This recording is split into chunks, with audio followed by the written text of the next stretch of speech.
Kapatid, hep hep hep, huwag mo scroll up to.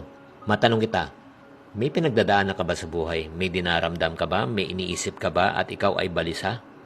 Ano ang iyong nararamdaman at iniisip ngayon? Alam nyo, ang pagsubok po sa buhay ay hindi po mawawala. Habang tayo nabubuhay sa mundong ibabaw na ito, marami pong mga pagsubok, marami pong mga problema, marami pong mga tao na lalabang, maraming mapanghusga, marami rin tayong puproblemahin pagdating po sa ating kaperahan.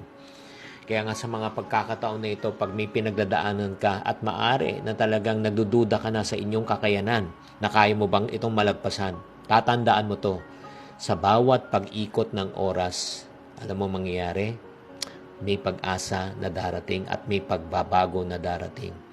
Ang paniniwala ko, ang mga pagsubok sa buhay ay pagkakataon para tayo ay lumago at lalo pa tayo ay tumibay.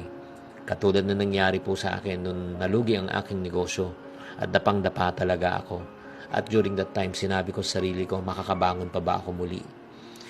Alam niyo ang nangyari? Ang Diyos lang po ang nagbigay sa akin ng kalakasan ng loob. Ang Diyos lang po ang nagbigay sa akin ng panibagong panimula upang ako ay makapag-umpisa. At kung ano man ang nawala ako during that time, ang kinita ko po naging doble at naging pang triple.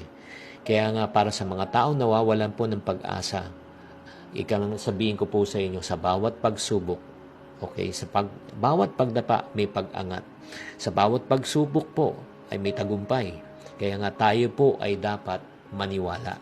Patuloy na magtiwala sa proseso, patuloy na magtiwala sa iyong sarili, at patuloy na magtiwala sa Diyos na Siya ang magbibigay sa inyo ng kalakasan ng loob upang malagpasan mo kung ano man ang pagsubok na dinadaanan mo.